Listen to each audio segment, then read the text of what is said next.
Welcome to today's Skin Trust Explainer. If you've ever found yourself staring at a pathology report and wondering what exactly happens next, you are in the right place. Today, we are calmly unpacking a really fantastic resource titled, When Should Skin Pathology Get a Second Opinion? We're going to break this down so you know exactly how to navigate these conversations with your medical team. Just a quick note up front. The evidence we're looking at today is current as of July 11th, 2026. Keep in mind this is evidence-based general education, not individual medical advice. It doesn't replace the evaluation of your own health professionals, but it's absolutely here to empower you with the right information. Okay, let's dive into this. We're going to cover the direct answer first, then look at interpretation versus missing tissue, the wider clinical view, what the numbers actually show, finding the right expertise, and finally, 3 crucial questions you should be asking.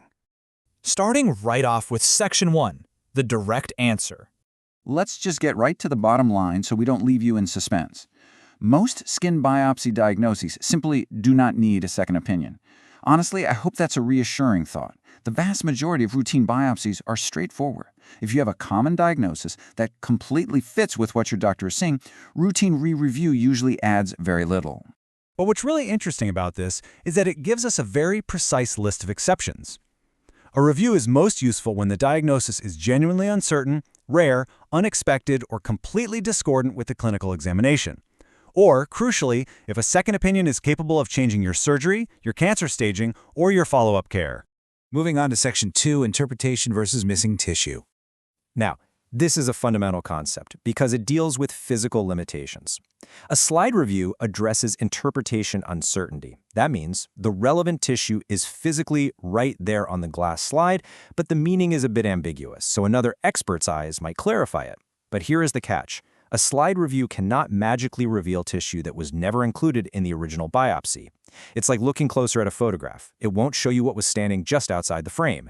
Missing tissue might actually require the lab to cut deeper sections, or it might require another test, or a completely new sample. All right, Section 3, the wider clinical view. And this brilliantly illustrates the concept of clinical pathologic correlation. Think of the microscope as just a close-up. It's detailed, sure, but clinical photographs, the exact site on the body, the size of the lesion, prior treatments, and the specific clinical question, all of those things provide the wider view. Reconciling that close-up with the wider landscape is an essential step when things don't perfectly align. Let's look at the data in Section 4, what the numbers show. So, I mentioned earlier that routine biopsies are generally straightforward. Well, in one blinded study of 589 specimens, the routine diagnosis and expert review agreed an overwhelming 93.5% of the time. That is a highly reassuring number for everyday routine pathology. But let's flip the coin and look at a selected referral cohort of 358 difficult malignant cases. In this specific group, expert review changed the surgical management in 32 cases, or 8.9%. And get this, 28 of those 32 changes were actually cancellations of planned surgery. This really highlights why a review is so valuable when you are facing an irreversible operation. So, the crucial point here is how we interpret that data. You absolutely cannot treat these referral change rates as the error rate for routine pathology. It just doesn't work that way. These were observational studies reporting what happened in highly selected, difficult cases. They don't prove anything beyond what was observed. Which brings us to Section 5, finding the right expertise. If a review is needed, who should actually do it?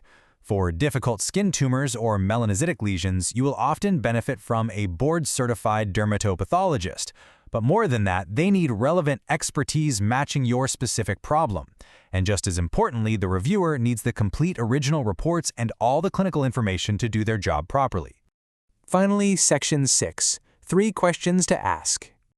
Here is a practical framework to take to your medical team. First, neutral question.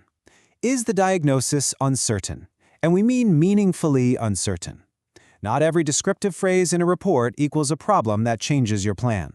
Second question, would a different interpretation actually change your treatment? A second opinion has the highest value right before an irreversible step, like major surgery. If it wouldn't alter the treatment, it might not be necessary. And the final neutral question.